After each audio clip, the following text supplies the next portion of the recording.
নাগারে বৃষ্টি, চারিদিকে জল, আর এরই মধ্যে জল ছাড়ছে ডিভিসি। ভাসছে রাজ্যের বিভিন্ন এলাকা। এতে ক্ষুব্ধ মুখ্যমন্ত্রী। ডিভিসির ছাড়া জলে যে ক্ষতি হবে তার দায় ডিভিসিকেই নিতে হবে। দামোদর ভ্যালি কর্পোরেশনকে কড়া মেল সেচ দপ্তরে। অনেক মানুষ বন্যায় আক্রান্ত। ডিভিসির জলে, মাইথনের জলে, পাঞ্চেতের জলে ২৭,০০০ লক্ষ কিউবিক মিটার জল ছেড়েছে এবারে। বীরভূম বলুন, মেদিনীপুর পশ্চিম বলুন, ঝাড়গ্রাম বলুন, বর্ধমানের কিছুটা বলুন, হুগলি বলুন, হাওড়া বলুন, নদিয়ার কিছুটা বলুন, উত্তর ২৪ পরগনা, দক্ষিণ ২৪ পরগনা সহ উত্তরবঙ্গ সহ সারা বাংলায় আজকে বর্ষায় যে প্লাবন, সেই প্লাবনে অনেকে প্লাবিত হয়েছে। যা যা করার আমরা করব।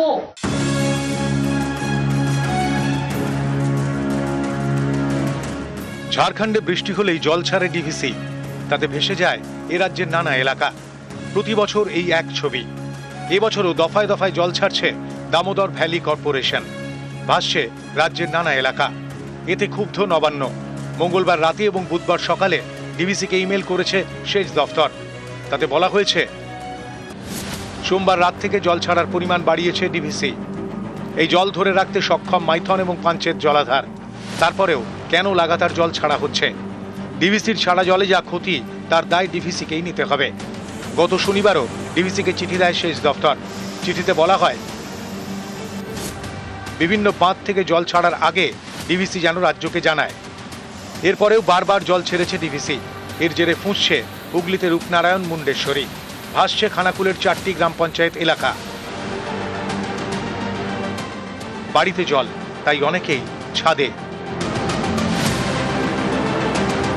রাস্তায় জল, খানাকুলের রাস্তায় চলছে নৌকা। এরই মধ্যে জল বাড়ছে দ্বারকেশ্বরে, বাড়ছে উদ্বেগ।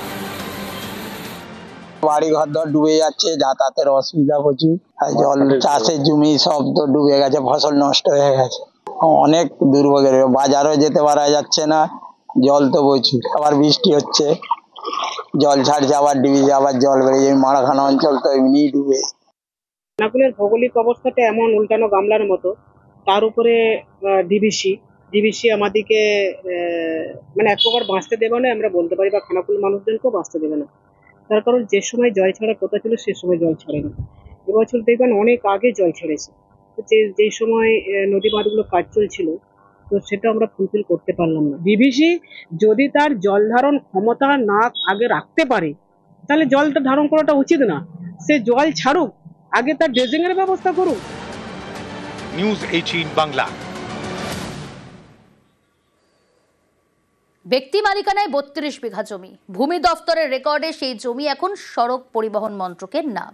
আর এর জেরেই বিপাকে ডানকুনির প্রায় ৩০০টি পরিবার।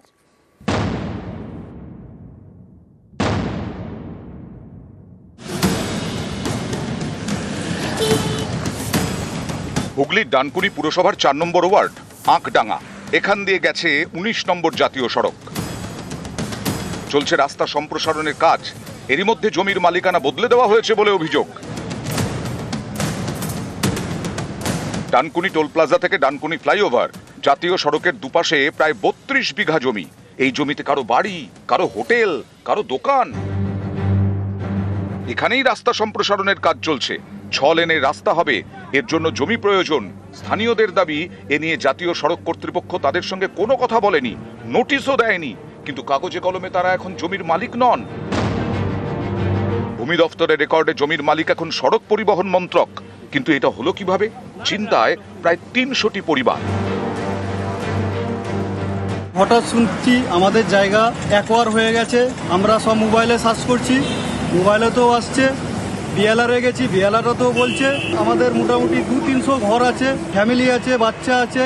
এই সব বাচ্চা কাচ্চা নিয়ে সব যাবে কোথা? টোলের ওই পার থেকে খালি মাঠ পড়ে আছে, কিন্তু মাঠগুলো ছেড়ে বস্তিগুলো নিয়েছে। ৩৫০ ফুটে অ্যাকোয়ার করেছিল, এখন ফের ওনার মন চাইছে না সরকারের, গোল করে অ্যাকোয়ার করে ৩০ বিঘা অ্যাকোয়ার করে নিয়েছে। সব সোনা জমি, শালি জমির উপর ঘর দৌড় আছে লোকের, কারো প্ল্যান নেই। এখন সরকার বলবে প্ল্যান দাও, অমুক দাও, আমরা কোথা পাবো? তারপরে কাজ কারবার আমরা ছেড়ে যাবো কোথা? আলোচনা হয় না, কোনো নোটিশে দেয় না, কিচ্ছু দেয় না। হঠাৎ করে দেখি মোবাইলে রেকর্ড উঠে গেছে। এখন আমরা চাইছি, আমরা এই জমি দেবো না, ফাঁকা মাঠ পড়ে আছে, মাঠে চলে যাক।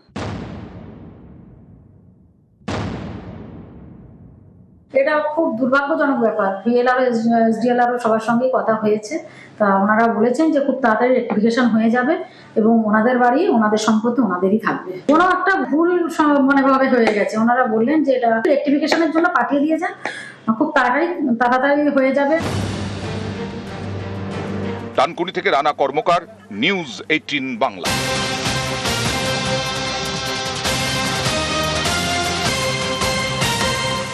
বীরভূমের দিকে নজর রাখতে হচ্ছে। পুকুরের জল নিয়ে দুই পরিবারের মধ্যে মারামারি। বীরভূমের রঙ্গাইপুরের ঘটনা। পুকুরের দখল নিয়ে মামলা চলছে আদালতের। এক পরিবারের বিরুদ্ধেই পাম্প দিয়ে জল তোলার অভিযোগ।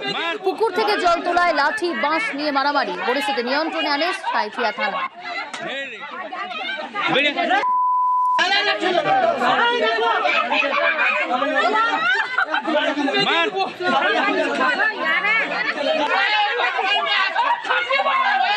এই পুকুরের জল মারবের জন্য আমার বাড়িতে জল ঢুকে যাচ্ছে। মারবের জন্য আমি মেশিন আনা করালাম আমার ভাইকে।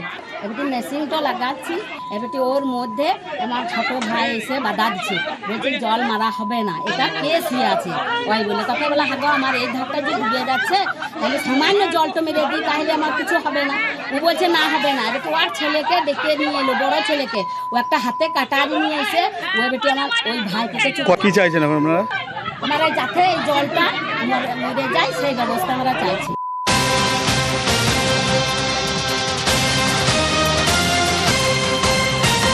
আরো এক ব্রেকিং নিউজ। শিশুদের পুষ্টিকর খাবার চুরি, রাঁধুনির বিরুদ্ধেই অভিযোগ শিক্ষিকার। শিক্ষক রাঁধুনির দ্বন্দ্বে 3 দিন বন্ধ আইসিডিএস কেন্দ্র।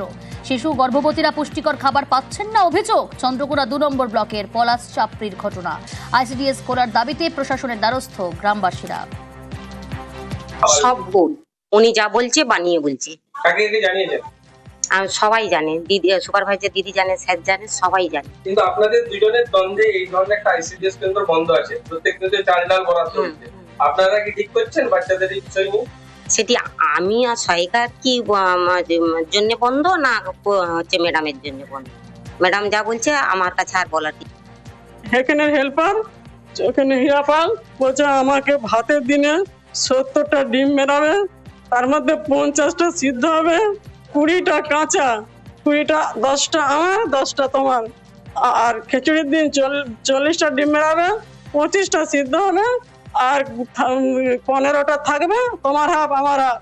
তাহলে তুমি টিকতে পারবে? আর আমি তোমাকে চোখের জলে নাকের জলে প্রতিদিন আমি কাঁদি ছাড়বো। আমি চাকরি স্যার ছেড়ে দিয়েছি, সিটিপিকেও জানিয়ে দিয়েছি, সুপারভাইজারকেও জানিয়ে দিয়েছি। আমার হাজবেন্ড চাকরি দিতে এসেছিল, উনি নেননি, বলছে আমি লুবনি।